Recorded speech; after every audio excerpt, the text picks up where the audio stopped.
Good morning, student. This is Nandita Singh from Lokmanya Tilak School. I am going to explain you chapter 11 of SST. The chapter name is Saving the Environment. इसका first second part मैं आपको पढ़ा चुकी हूँ. अब हम वहाँ पर चलेंगे जहाँ से मैंने खत्म किया था. लैंडफिल तक मैंने पढ़ाया था आपको. अब इसके आगे से कंटिन्यू करेंगे. बर्निंग. अभी तक हम क्या पढ़ रहे थे कि जो वेस्ट हमारे टाउन से या सिटीज से निकलते हैं उनको कैसे हम अपने शहर से दूर रख सकते हैं, कैसे एनवायरनमेंट को पॉल्यूट होने से बचा सकते हैं. तो यहाँ से बहुत सारे मेथड्स यूज किए जा रहे थे, तो उसी में से एक था burning. In this method waste is collected in one place and burn. Burning में क्या होता है? इस मेथड में वेस्ट जितने भी कूड़े करकट होते हैं, गार्बेज होता है हमारा, उनको कलेक्ट करके एक जगह पर जला दिया जाता है. This method converts waste materials into heat, gas, steam and ash. और इस मेथड में वेस्ट मटेरियल को हीट करके, आग से जला करके गैस में, स्टीम में, ऐश में कन्वर्ट कर दिया जाता है. This practice is harmful as it causes air pollution. ये जो मेथड है ये थोड़ा सा एयर के लिए हार्मफुल होता है. क्यों? क्योंकि इससे जो भी गैस निकलती है वो एयर को पॉल्यूट करती है. नेक्स्ट है आपका कंपोस्टिंग. कंपोस्टिंग में क्या होता है? In this method involves filling a pit with biodegradable waste and covering the pit with soil. This method involves filling a pit.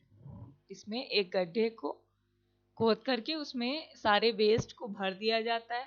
And covering the pit with soil, और उसके cover को, गड्ढे को waste से भर करके उसके ऊपर से उसको मिट्टी से ढक दिया जाता है.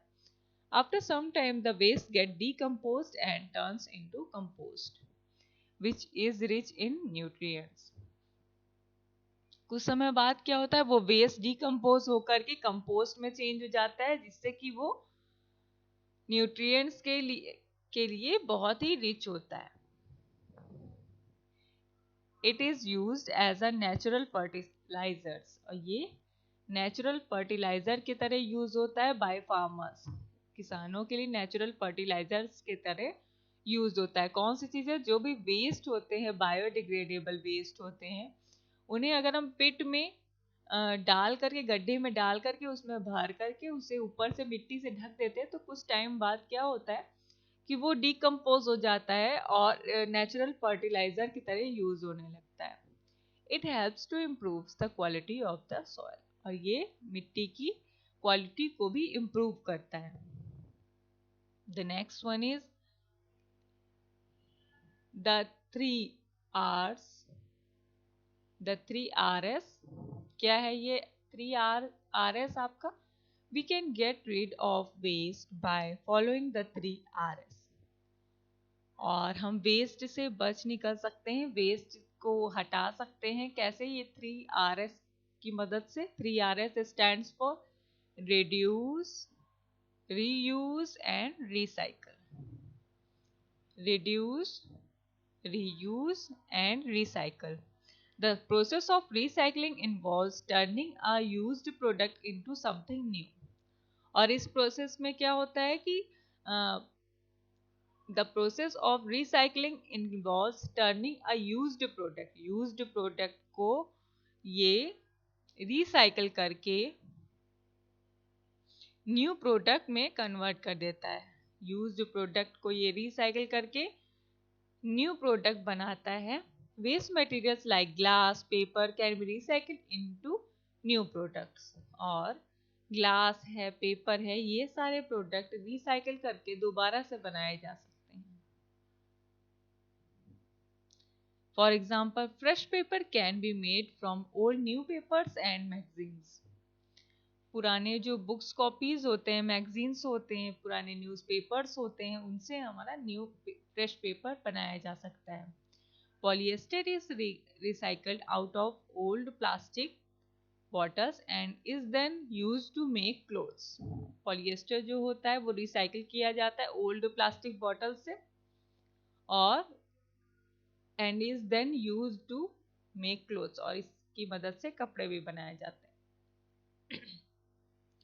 सम waste materials can be reused, कुछ मटेरियल्स ऐसे होते हैं, कुछ वेस्ट मटेरियल ऐसे होते हैं जो दोबारा से रीयूज किए जा सकते हैं। The process of reusing involves using old things from for a different purpose. The process of reusing involves using old thing for a different purpose, और different purpose के लिए पुरानी चीज़ों का यूज दोबारा से यूज किया जाता है। For example, old plastic cans or bottles can be used for growing plants. Example के लिए पुराने जो प्लास्टिक बॉटल और कैंस होते हैं उनको दोबारा से can be use for growing plants, उनमें दोबारा से पेड़ लगा सकते हैं, पौधे लगा सकते हैं।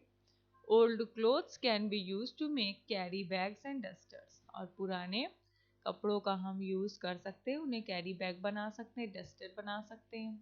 तो स्टूडेंट ये चैप्टर कंप्लीट हो गया आपका। एक्सरसाइजेज ये हैं, टिक द करेक्ट ऑप्शन, इसको आप बुक में करेंगे। देन 5 क्वेश्चन आंसर है। यहाँ एक क्वेश्चन मैंने इसको कट करके नेम कर दिया है क्योंकि ये काफ़ी लेंदी हो रहा था, इसमें सारे मेथड्स को एक्सप्लेन करना था, तो इससे ये आंसर आपका काफ़ी लेंदी हो जाता, तो इसलिए मैंने नेम द डिफरेंट मेथड्स कर दिया, क्योंकि ये पूरे क्वेश्चन में कहीं पर भी डिफरेंट मेथड्स का नेम मेंशन नहीं हुआ है। तो ये 5 क्वेश्चन आंसर्स हैं, मैं आपको दिखा देती हूँ। You will write it on your copy.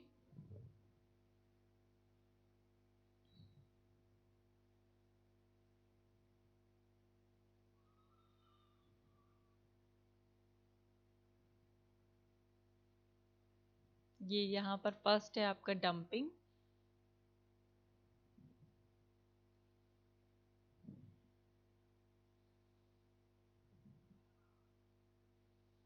First है आपका डंपिंग, सेकेंड है आपका लैंडफिल, थर्ड है आपका बर्निंग, फोर्थ है कंपोस्टिंग, और फिफ्थ है आपका द 3 R's।